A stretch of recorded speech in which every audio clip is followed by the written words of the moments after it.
Hello दोस्तों, मेरा नाम है संदीप और स्वागत है आपका बी अचीवर्स में। आज के इस वीडियो में हम लोग क्लास 7th की हिस्ट्री की एनसीईआरटी शुरू करने जा रहे हैं। और इससे पहले हम लोगों ने पढ़ लिया है क्लास 6 की एनसीईआरटी, हम लोगों ने खत्म कर ली। उसमें 11 चैप्टर थे और सारे 11 हम लोगों ने कवर कर लिए हैं। तो जिसने भी भाई वो वीडियो नहीं देखा है तो वो प्लेलिस्ट बनी हुई है हिस्ट्री की, तो वहां से आप देख सकते हैं। और आज हम क्लास 7th की हिस्ट्री शुरू कर रहे हैं और साथ ही में पॉलिटी की भी क्लास 6 की शुरू कर दी एनसीईआरटी, क्योंकि एनसीईआरटी पढ़ना बहुत ही जरूरी है और एनसीईआरटी में पकड़ भी बहुत ही जरूरी है। ठीक, तो चलिए हम लोग शुरुआत करते हैं अपनी। और इसका पहला चैप्टर है, क्लास 7th की है ये एनसीईआरटी। इसका जो पहला चैप्टर है वह आपके सामने है, देख सकते हैं। हजार वर्षों के दौरान हुए परिवर्तनों की पड़ताल। मतलब हजारों वर्षों के दौरान जो जो चेंजमेंट हुआ है, जो जो बदलाव आए हैं, उनकी पड़ताल, उनकी जांच करना। ठीक, देखते हैं क्या क्या चेंजमेंट हुआ है। ठीक, चलो तो शुरुआत करते हैं। यहाँ पे ये जो है ये एक नक्शा बना हुआ है, तो इसके बारे में पढ़ते हैं। देखिए, मानचित्र एक जो है ये 12वीं सदी के भूगोलवेत्ता अल इदरीसी का बनाया हुआ दुनिया के नक्शे का एक हिस्सा, जिसमें भारतीय उपमहाद्वीप दिखाया गया है। ठीक, तो यहाँ पे जो है भारतीय उपमहाद्वीप को दिखाया गया है। ये जो है दुनिया के नक्शे का एक हिस्सा है, तो इसको पढ़ते हैं हम लोग। मानचित्र 1 और 2 पर नजर डालिए। आगे जो है हम लोग को मानचित्र 2 दिखेगा। ठीक, तो ये जो है आज के नक्शे से मिलता जुलता है, तो इसको हम लोग देखते हैं। मानचित्र 1 अरब भूगोलवेत्ता अल इदरीसी ने 1154 में बनाया था। यहाँ जो नक्शा दिया गया है वह उसके द्वारा बनाए गए दुनिया के बड़े मानचित्र का एक हिस्सा है और भारतीय उपमहाद्वीप को दर्शाता है। मानचित्र 2 एक फ्रांसीसी मानचित्रकार ने 1720 में बनाया था। दोनों नक्शे एक ही इलाके के हैं, मगर उनमें काफी अंतर है। हम लोग बिल्कुल देख सकते हैं, इसमें पहचान में ही नहीं आ रहा है। और इसमें जो है फिर भी काफी हद तक जो है मैप हम लोग को इंडिया का दिख जाएगा। ये देखिए, ये बाउंड्री, ठीक है, इस तरीके से समझ में, इसमें थोड़ा बहुत आ रहा है, बाकी ऊपर का तो वो भी नहीं समझ में आ रहा है। तो अल इदरीसी के नक्शे में दक्षिण भारत उस जगह है जहां हम आज उत्तर भारत ढूंढेंगे और श्रीलंका का द्वीप ऊपर की तरफ है। यानी कि इसमें जो श्रीलंका का द्वीप है, ये जो हम लोग द्वीप देख रहे हैं, ये ये जो है ये श्रीलंका का द्वीप ऊपर की तरफ है। इस तरीके से ये कह सकते हैं उल्टा जो है नक्शा बनाया हुआ है, इस तरीके से दिख रहा है। हम आज उत्तर भारत ढूंढेंगे और श्रीलंका का द्वीप ऊपर की तरफ है। जगहों के नाम अरबी में दिए गए हैं और उनमें कुछ जाने पहचाने नाम भी हैं, जैसे कि उत्तर प्रदेश का कन्नौज। ठीक है, उत्तर प्रदेश का कन्नौज भी हम लोगों को इसमें देखने को मिल जाएगा। उसके आगे हम लोग अगर देखें इसके बारे में, मानचित्र 2 18वीं सदी के आरंभ में किसने बनाया था? गुइलॉम द लिस्ले के एटलस नूवो के अनुसार यह उपमहाद्वीप है। ठीक है, मानचित्र 2 पहले मानचित्र के बनने के लगभग 600 वर्ष बाद बनाया गया। इस काल अवधि में उपमहाद्वीप के बारे में सूचनाएं काफी बदल गई थी। यह नक्शा हमें ज्यादा परिचित लगेगा, उसमें विशेषकर तटीय इलाकों के बारीक ब्यौरे देखकर आश्चर्य होता है। यूरोप के नाविक तथा व्यापारी अपनी समुद्र यात्रा के लिए इस नक्शे का इस्तेमाल किया करते थे। ठीक, तो ये जो अध्याय 6 है इसमें हम लोग देखेंगे। ठीक है, लेकिन अब भीतरी इलाकों पर नजर डालें। क्या इनमें भी उतने ही ब्यौरे हैं जितने समुद्र तट वाले हिस्से में? गंगा के मार्ग को देखें, इसे किस तरह से दर्शाया गया है। इस मानचित्र में तटीय और भीतरी इलाकों के बीच ब्यौरों और बारीकी का जो अंतर है, आपके ख्याल में उसका कारण क्या है? ठीक है, तो इसके बारे में ये नक्शा आपको अच्छे से देखना है। आप चाहें तो इसका स्क्रीनशॉट भी ले सकते हैं और इसमें कुछ चीजें आप ढूंढ सकते हैं समझने के लिए। ठीक है, किस प्रकार की जो है चीजों को दर्शाते थे ज्यादातर। उसके बाद अगर हम लोग आगे पढ़ें, इतनी ही महत्वपूर्ण एक और बात यह है कि दूसरे युग तक मानचित्र अंकन का विज्ञान भी बहुत बदल गया था। इतिहासकार जब बीते युगों के दस्तावेजों, नक्शों और लेखों का अध्ययन करते हैं तो उनके लिए उन सूचनाओं के संदर्भों का, उनकी भिन्न भिन्न ऐतिहासिक पृष्ठभूमियों का ध्यान रखना जरूरी होता है। नई और पुरानी शब्दावली, यहाँ पे हम लोग इसके बारे में पढ़ते हैं। अगर समय के साथ साथ सूचनाओं के संदर्भ बदलते हैं तो भाषा और अर्थों के साथ क्या होता है। ऐतिहासिक अभिलेख कई तरह की भाषाओं में मिलते हैं और ये भाषाएं भी समय के साथ साथ बहुत बदली हैं। उदाहरण के लिए मध्य युग की फारसी आधुनिक फारसी भाषा से भिन्न है, यानी कि मध्य काल में जो फारसी भाषा बोली जाती थी और जो आधुनिक काल में जो फारसी भाषा बोली जाती है उसमें बहुत भिन्नता पाई जाती है। ठीक, तो वही बताया गया, भाषा भिन्न है। यह भिन्नता सिर्फ व्याकरण और शब्द भंडार में ही नहीं आई है, समय के साथ शब्दों के अर्थ भी बदल जाते हैं, यानी कि जो शब्दों के अर्थ होते हैं वह भी बदल जाते हैं समय के साथ साथ। उसके आगे देखें, उदाहरण के लिए एग्जाम्पल तौर पर हम लोग देखें, हिंदुस्तान शब्द ही लीजिए। आज हम इसे आधुनिक राष्ट्र राज्य भारत के अर्थ में लेते हैं, लेकिन 13वीं सदी में जब फारसी के इतिहासकार मिनहाज ए सिराज ने हिंदुस्तान शब्द का प्रयोग किया था, ये पॉइंट आपको नोट कर लेना है। मिनहाज ए सिराज ने हिंदुस्तान शब्द का प्रयोग किया था 13वीं शताब्दी में, फारसी के इतिहासकार थे ये। ठीक, तो उसका आशय पंजाब हरियाणा गंगा यमुना के बीच में स्थित इलाकों से था। यानी हिंदुस्तान शब्द का जब मिनहाज ए सिराज ने नाम प्रयोग किया था तो उसका मतलब था पंजाब हरियाणा और गंगा यमुना के बीच स्थित इलाका। ठीक, उसने इस शब्द का राजनीतिक अर्थ में उन इलाकों के लिए इस्तेमाल किया जो दिल्ली के सुल्तान के अधिकतर क्षेत्र में आते थे। सल्तनत के प्रसार के साथ साथ इस शब्द के अंतर्गत आने वाले क्षेत्र भी बढ़ते गए, लेकिन हिंदुस्तान शब्द में दक्षिण भारत का समावेश कभी नहीं हुआ। ठीक, हिंदुस्तान शब्द में जब उस समय यूज हुआ था तो दक्षिण भारत का उसमें मतलब दक्षिण भारत को जो है उस शब्द में नहीं वो लिया गया। ठीक, इसके विपरीत 16वीं सदी के आरंभ में, 16वीं यानी कि 16 सदी के आरंभ में, 16 सेंचुरी के आरंभ में बाबर ने हिंदुस्तान शब्द का प्रयोग इस उपमहाद्वीप के भूगोल, पशु पक्षियों और यहाँ के निवासियों की संस्कृति का वर्णन करने के लिए किया। तो जो है हिंदुस्तान शब्द का प्रयोग बाबर ने भी इन सब चीजों के लिए किया है। ठीक, यह प्रयोग 14वीं सदी के कवि अमीर खुसरो द्वारा, ये पॉइंट सब आपको ध्यान रखना है और या फिर आप चाहें तो उसको नोट भी कर सकते हैं नॉलेज के लिए। अमीर खुसरो द्वारा प्रयुक्त शब्द हिंद के ही कुछ कुछ समान था। ठीक, यह प्रयोग जो है वह 14वीं सदी के कवि थे अमीर खुसरो, उनके द्वारा प्रयुक्त शब्द हिंद के ही कुछ कुछ समान था। मगर यहाँ भारत को एक भौगोलिक और सांस्कृतिक सत्व के रूप में पहचाना जा रहा था, वहां हिंदुस्तान शब्द से वे राजनीतिक और राष्ट्रीय अर्थ नहीं जुड़े थे जो हम आज जोड़ते हैं। ठीक, तो उस समय इस प्रकार के परिदृश्य नहीं थे जो आज हम लोग हिंदुस्तान शब्द से जोड़ते हैं, उस समय ऐसा कुछ नहीं था। ठीक, उसके बाद हम लोग देखें, किसी भी शब्द का प्रयोग करने में इतिहासकारों को बहुत सावधान रहना चाहिए, क्योंकि अतीत में उन शब्दों के कुछ अलग ही अर्थ थे। उदाहरण के लिए विदेशी जैसा सीधा साधा शब्द ही ले लीजिए, हमारे लिए आज इसका अर्थ होता है ऐसा व्यक्ति जो भारतीय ना हो।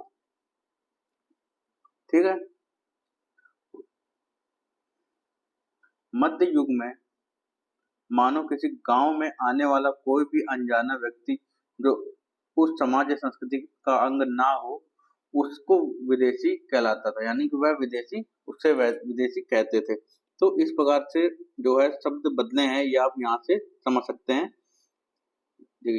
क्या आपको ऐसे कुछ और शब्दों का ध्यान आता है जिनके अर्थ भिन्न भिन्न संदर्भों में बदल जाते हैं? इसके बारे में आपको सोचना है।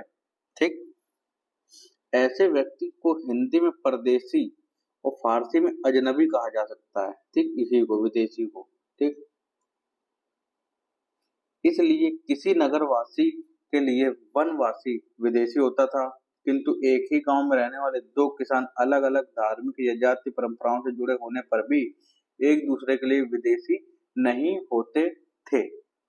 उसके आगे हम लोग देखें, इतिहासकार और उनके स्रोत।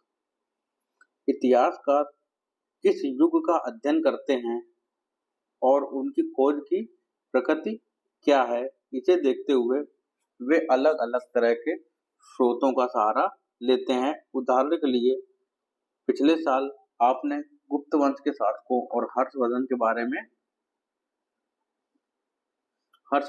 हम लोगों ने पढ़ा है क्लास 6 में। इस पुस्तक में हम मोटे तौर पर 700 से 1750 ईस्वी तक लगभग 1000 वर्षों के बारे में पढ़ेंगे। ठीक है, तो इतने समय के बारे में हम लोगों को पढ़ना है। इस काल के अध्ययन के लिए इतिहासकार जिन स्रोतों का प्रयोग करते हैं, स्रोतों मतलब सोर्स, ठीक है, उनमें आपको बहुत सी बातें ऐसी मिलेंगी जो पिछले युग से वैसी ही चली आ रही हैं। इतिहासकार इस काल के बारे में सूचना इकट्ठी करने के लिए अभी भी सिक्कों, शिलालेखों, स्थापत्य, भवन निर्माण कला तथा लिखित सामग्री पर निर्भर करते हैं। पर कुछ बातें पहले से काफी भिन्न भी हैं। इस युग में प्रामाणिक लिखित सामग्री की संख्या और विविधता आश्चर्यजनक रूप से बढ़ गई है। ठीक, तो पिछले युग की अपेक्षा इस युग में, मतलब ये जो नया युग है, इसमें जो है लिखित सामग्री और जो विविधता है वह काफी ज्यादा बढ़ी है। इसके आगे इतिहासकार सूचनाओं के दूसरे प्रकार के स्रोतों का इस्तेमाल धीरे धीरे कम करने लगे। इसको पढ़ लेते हैं हम लोग। कागज का मूल्य।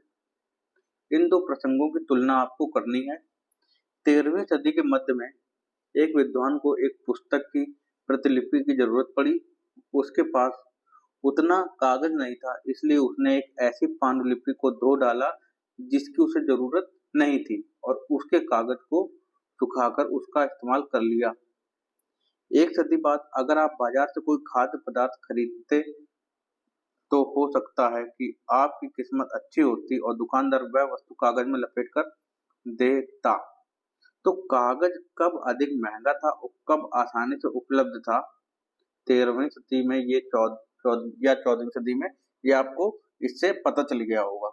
ठीक है, तो उसके आगे हम लोग देखते हैं।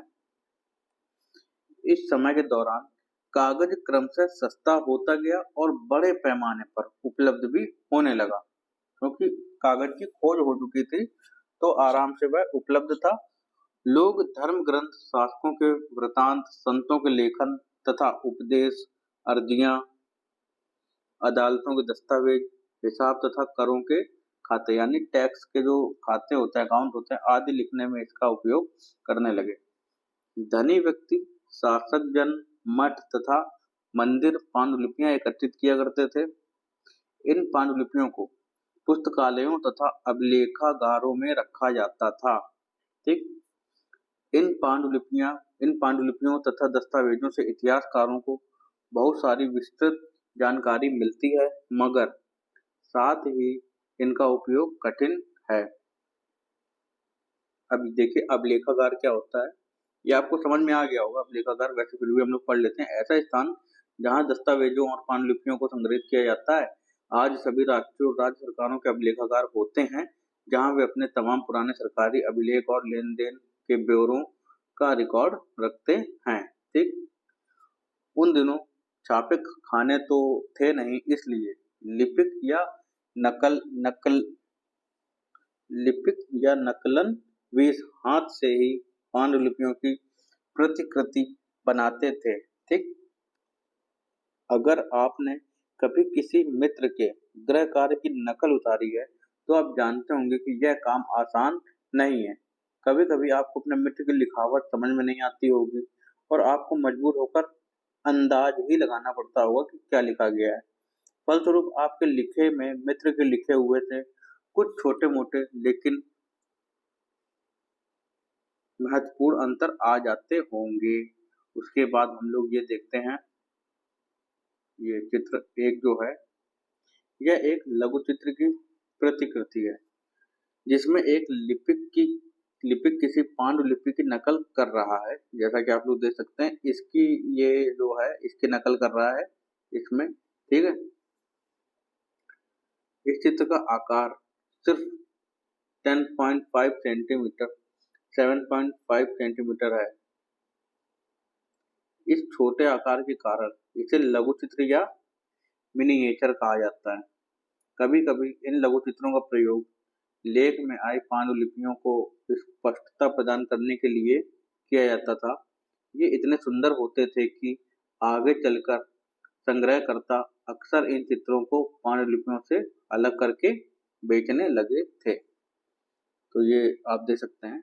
उसके बाद चित्र 2 देखते हैं। लिखावट की भिन्न प्रकार की शैलियों के कारण फारसी और अरबी पढ़ने में कठिनाई हो सकती है। नस्तलीक लिपि बाईं ओर में वर्ण जोड़कर, ये जो है ये है नस्तलीक लिपि, ये ठीक में वर्ण जोड़कर धारा प्रवाह रूप में लिखे जाते हैं। फारसी अरबी के जानकारों के लिए इस लिपि को पढ़ना आसान होता है। सिक्स्थ लिपि, ये जो दाईं ओर है, ये जो है ये सिक्स्थ लिपि है, ठीक है, ये वाली सिक्स्थ लिपि अधिक सघन, संक्षिप्त और कठिन है। तो इसके बारे में आपने देख लिया, समझ लिया। इन दोनों को आप लोग अच्छे से ध्यान से देख सकते हैं और स्क्रीनशॉट चाहे तो आप ले सकते हैं। उसके बाद पांडुलिपि की प्रतिलिपि बनाने में भी कुछ कुछ यही होता है। प्रतिलिपियां बनाते हुए लिपिक छोटे मोटे फेरबदल करते चलते थे। कहीं कोई शब्द, कहीं कोई वाक्य। सदी दर सदी प्रतिलिपियों की भी प्रतिलिपियां बनती रहीं और अंततः एक ही मूल ग्रंथ की भिन्न भिन्न प्रतिलिपियां एक दूसरे से बहुत ही अलग हो गई। इससे बड़ी गंभीर समस्या उत्पन्न हो गई। अब यहाँ पे आपको ध्यान से सुनना है और समझना है, क्योंकि यहाँ पे अब आपको कुछ बदलाव ऐसे हुए हैं जो समझ में आएंगे। उत्पन्न हो गई क्योंकि आज हमें लेखक की मूल पांडुलिपि शायद ही कहीं मिलती है। यानी कि मूल मतलब कि जो बिल्कुल ओरिजिनल लिखी गई थी उसकी वह होती है मूल, ठीक है। हमें बाद के लिपिकों द्वारा बनाई गई प्रतिलिपियों पर ही पूरी तरह निर्भर रहना पड़ता है। यानी कि उसकी जो नकल करते हुए चली आ रही है हजारों सालों से, तो उस पे ही निर्भर है, क्योंकि ओरिजिनल क्या थी वह शायद ही कहीं मिले। इसलिए इस बात का अंदाजा लगाने के लिए कि मूलतः लेखक ने क्या लिखा था, इतिहासकारों को एक ही ग्रंथ की विभिन्न प्रतिलिपियों का अध्ययन करना पड़ता है।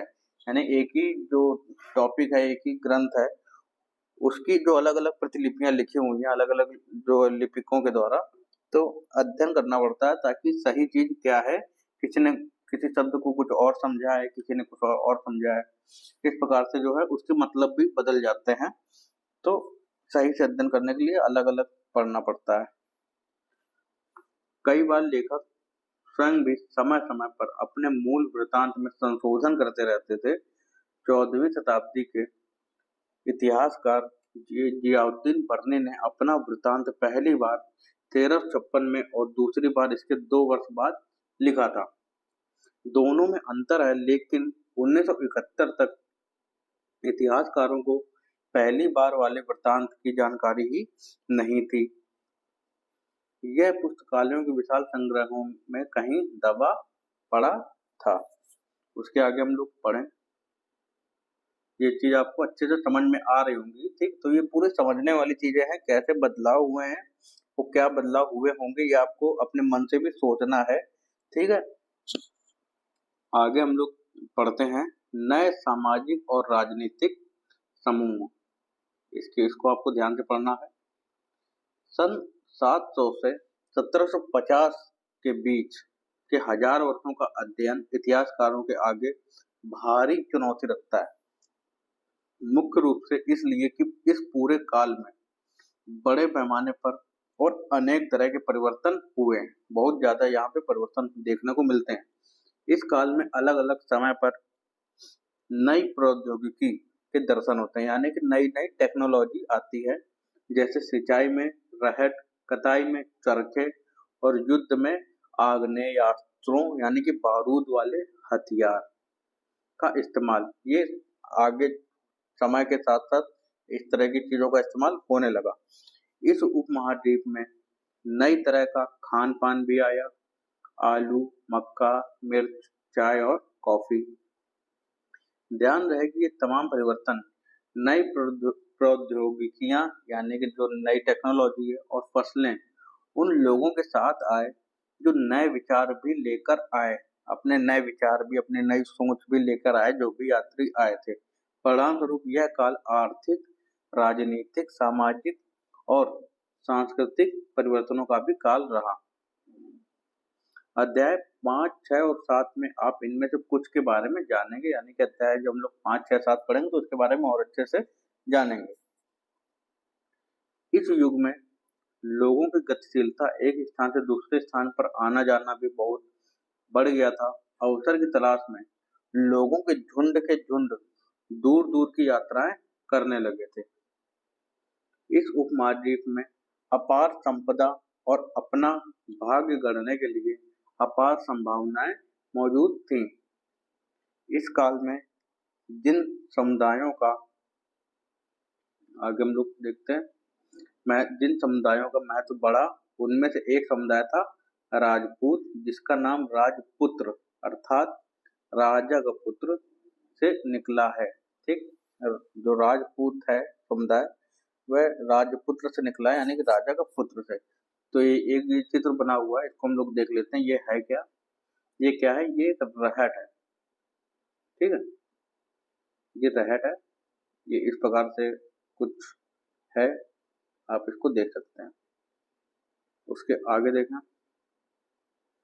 8वीं से 14वीं सदी के बीच यह नाम आमतौर पर योद्धाओं के उस समूह के लिए प्रयुक्त होता था जो क्षत्रिय वर्ग के होने का दावा करते थे।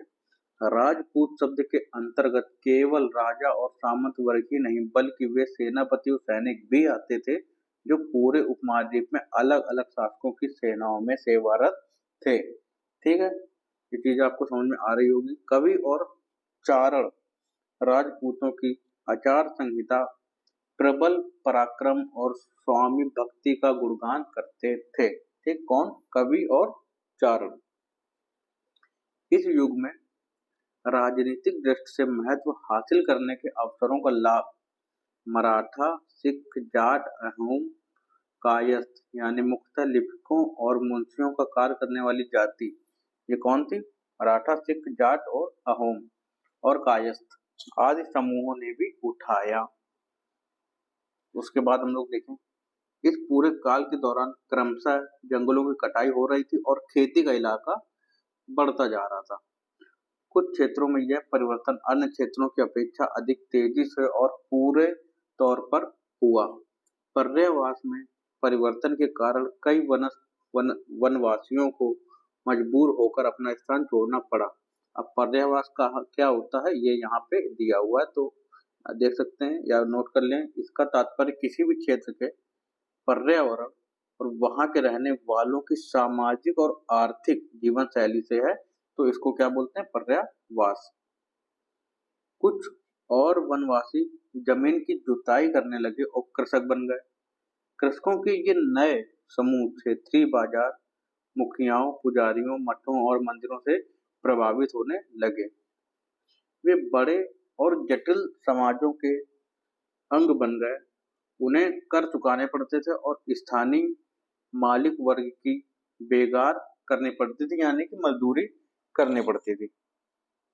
परिणाम स्वरूप किसानों के बीच आर्थिक और सामाजिक अंतर उभरने लगे।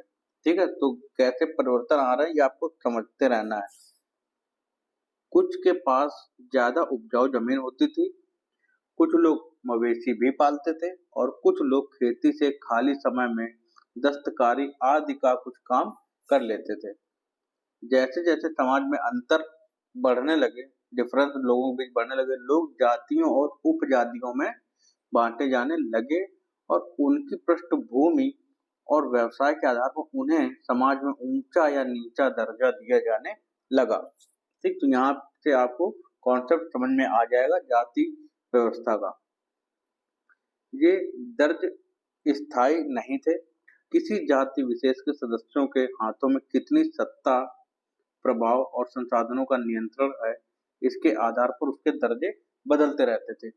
एक ही जाति का किसी क्षेत्र में कोई दर्जा हो सकता था और किसी अन्य क्षेत्र में कोई और दर्जा हो सकता था। ठीक, अब ये क्या है?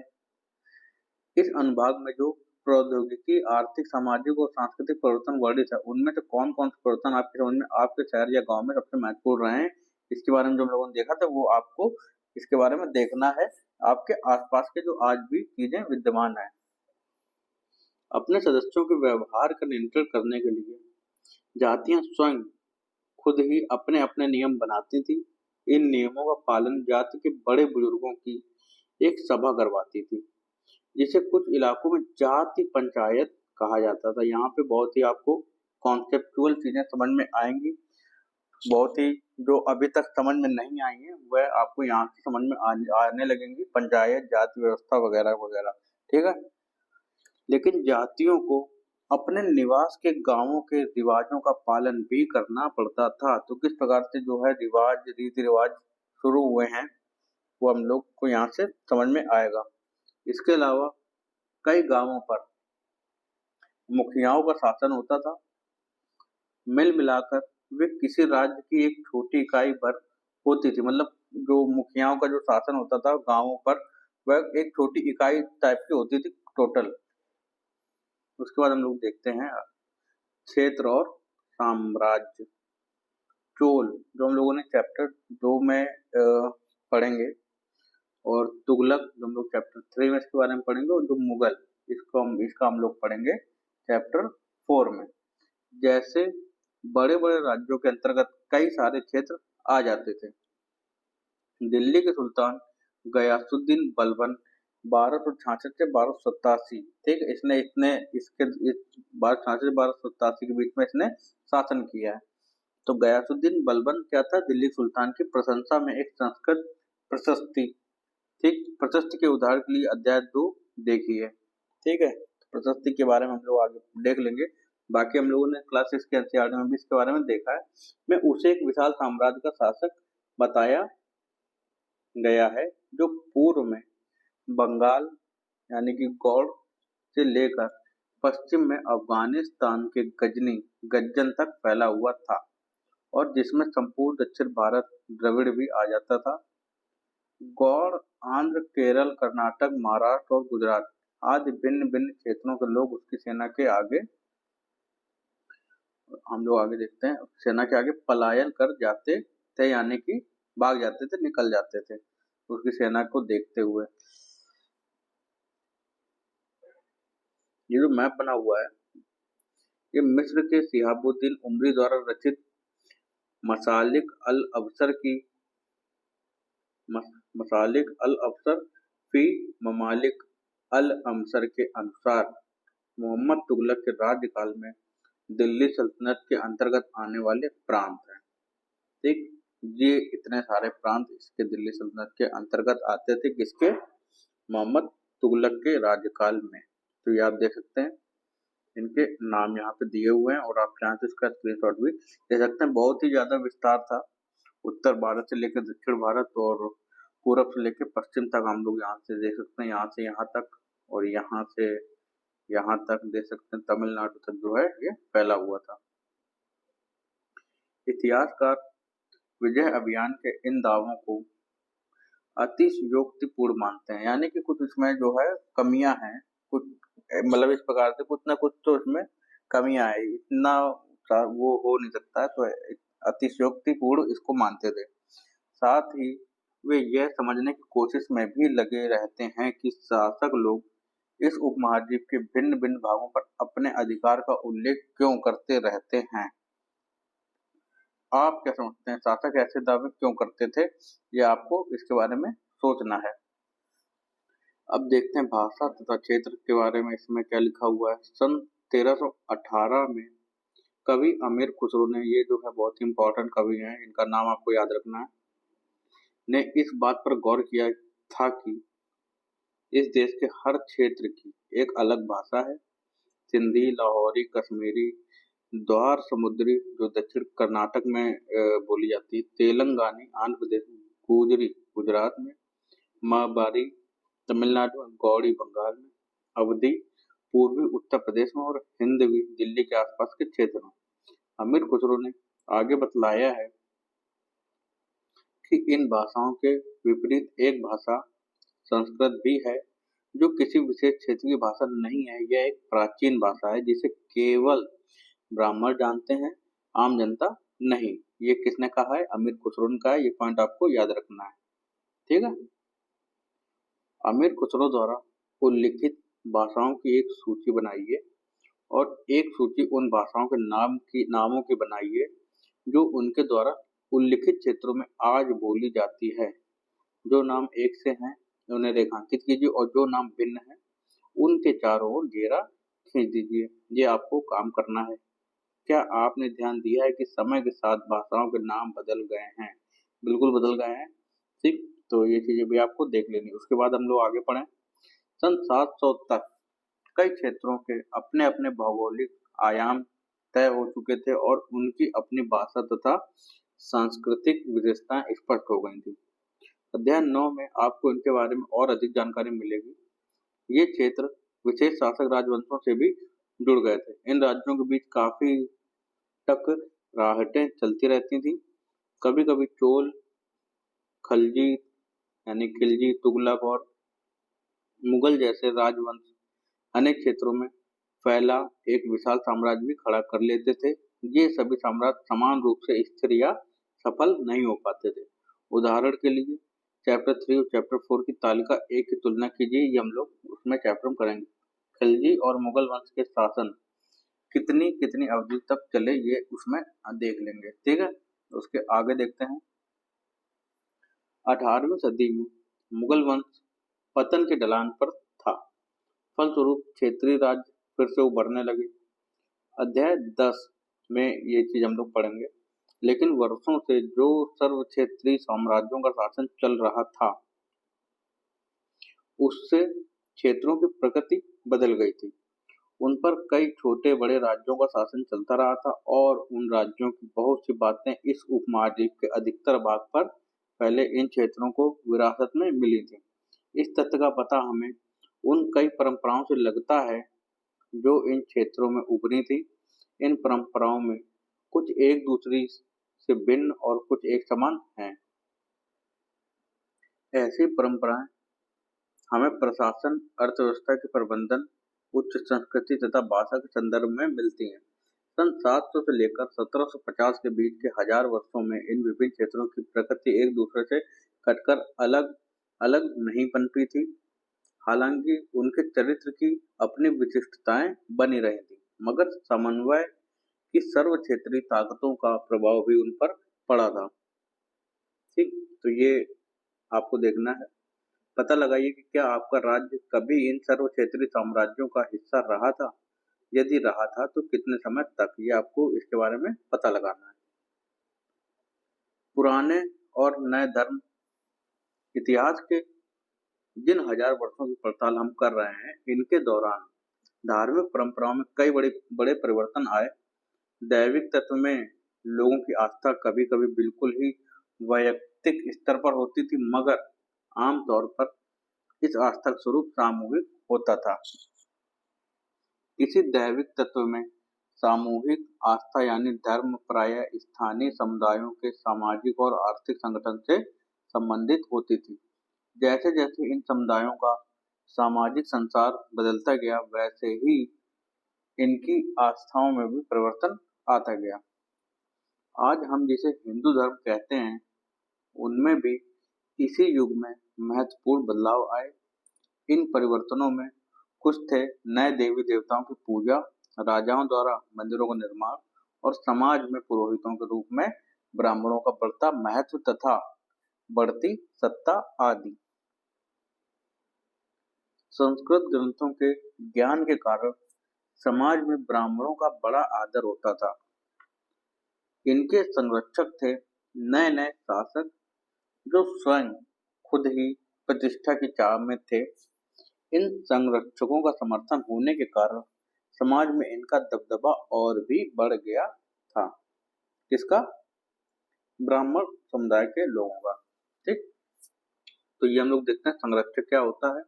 कोई प्रभावशाली धनी व्यक्ति जो किसी कलाकार, शिल्पकार, विद्वान या अभिजात जैसे किसी अन्य व्यक्ति को मदद या सहारा दे उसको संरक्षक बोलते हैं, ठीक। उसके आगे इस युग में एक महत्वपूर्ण परिवर्तन भक्ति की अवधारणा के रूप में आया। इसमें ईश्वर की कल्पना एक ऐसे प्रेमल इष्ट देवी देवता के रूप में की गई थी जिस तक पुजारियों के विशद कर्मकांड के बिना ही भक्त स्वयं पहुंच सकें। यानी कि जो पूजा पाठ कर्मकांड वगैरह होता है पुजारी करते हैं, उसकी जरूरत ना पड़े, भक्त खुद ही ईश्वर तक पहुंच सकें। इस विषय में और साथ ही दूसरी परंपराओं के बारे में आपको अध्याय 8 में जानकारी मिलेगी। जब हम लोग चैप्टर 8 पढ़ेंगे तब उसके बारे में इसके बारे में हम लोग पढ़ेंगे। यही वह युग था जिसमें इस उपमहाद्वीप में नए नए धर्मों का भी आगमन हुआ। कुरान शरीफ का संदेश भारत में पहले पहल 7वीं सदी में व्यापारियों और आप्रवासियों के जरिए पहुंचा। मुसलमान कुरान शरीफ को अपना धर्म ग्रंथ मानते हैं, केवल एक ईश्वर अल्लाह की सत्ता को स्वीकार करते हैं, जिसका प्रेम, करुणा और उदारता अपने में आस्था रखने वाले हर व्यक्ति को गले लगाता है, चाहे उस व्यक्ति की सामाजिक पृष्ठभूमि कुछ भी रही हो। कई शासक इस्लाम और इसके विद्वान धर्मशास्त्रियों और न्यायशास्त्रियों अर्थात उलेमा को संरक्षण देते थे। तो ये आपको ध्यान रखना, धर्मशास्त्री न्यायशास्त्री जो इसके विद्वान हैं, इस्लाम और इसके विद्वान जो हैं उसको क्या कहते हैं, उलेमा। हिंदू धर्म की ही भांति इस्लाम के अनुयायी भी अपने धर्म की अलग अलग तरह से व्याख्या करते थे। मुसलमानों में कुछ शिया थे जो पैगंबर साहब के दामाद अली को मुसलमानों का विधि सम्मत नेता मानते थे। तो ये पॉइंट आपको नोट कर लेना है। ठीक, शिया कौन थे? और जो कुछ सुन्नी थे जो खलीफाओं के प्रभुत्व को स्वीकार करते थे। ठीक, जो जो शिया थे वह पैगंबर साहब के एक दामाद थे अली। ठीक, तो उनको जो है मानते थे। उसके अलावा जो सुन्नी थे वह खलीफाओं को मानते थे, जो क्या कहते हैं, पैगंबर साहब के जो धर्म जो गुरु थे उनको खलीफा कहते हैं, तो उनके प्रभुत्व को स्वीकार करते थे। इस्लाम के आरंभिक दौर में इस धर्म का नेतृत्व करने वाले खलीफा कहलाते थे और आगे भी इनकी परंपरा चलती रही। इस्लामी न्याय सिद्धांत विशेषकर भारत में हनफी और सफी ऐसे सिद्धांत हैं। विशेषकर भारत में कौन से? हनफी और सफी इस्लामी न्याय सिद्धांत। ठीक, कि विभिन्न परंपराओं में भी कई महत्वपूर्ण अंतर रहे हैं। ऐसी ही धर्म सिद्धांतों तथा रहस्यवादी विचारों को लेकर विभिन्नताएं देखने को मिलती हैं। आगे पढ़ें, समय और इतिहास के कालखंडों पर विचार।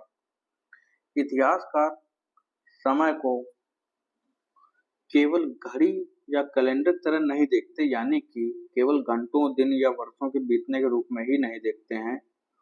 उनका नजरिया यह है कि समय सामाजिक और आर्थिक संगठन में आने वाले परिवर्तनों को झलकाता है। यह दिखलाता है कि विचारों और विश्वासों में कितना स्थायित्व रहा, यानी कि कितने विचार अभी भी बने हैं और कितना परिवर्तन आया, यानी कितने बदल गए हैं। यदि अतीत को समय का विशेषता रखने यदि अतीत को समान विशेषता रखने वाले कुछ बड़े बड़े हिस्सों, युगों या कालों में बांट दिए जाए तो समय का अध्ययन कुछ आसान हो जाता है। 19वीं सदी के मध्य में अंग्रेज इतिहासकारों ने भारत के इतिहास को 3 युगों में बांटा था, हिंदू, मुस्लिम और ब्रिटिश। ठीक है, किसने बांटा था? अंग्रेज इतिहासकारों ने। ठीक, भारत के इतिहास को 3 युगों में बांट दिया था, हिंदू, मुस्लिम और ब्रिटिश।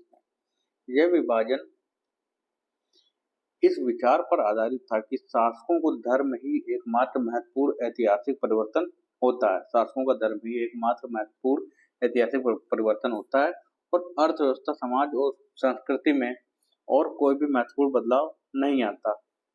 इस दृष्टिकोण में इस उपमहाद्वीप की अपार विविधता की भी उपेक्षा हो जाती थी।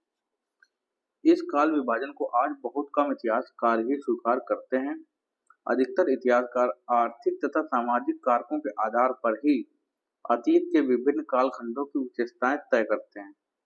पिछले साल आपने जो इतिहास पढ़े थे उसमें प्राचीन समाजों के कई प्रकारों का समावेश था, जैसे शिकारी, संग्राहक, प्रारंभिक दौर के कृषिकर्मी, शहरों और गांवों के निवासी और प्रारंभिक दौर के राज्य और साम्राज्य। इस साल आप जो इतिहास पढ़ेंगे उसे प्रायः मध्यकालीन इतिहास कहा जाता है।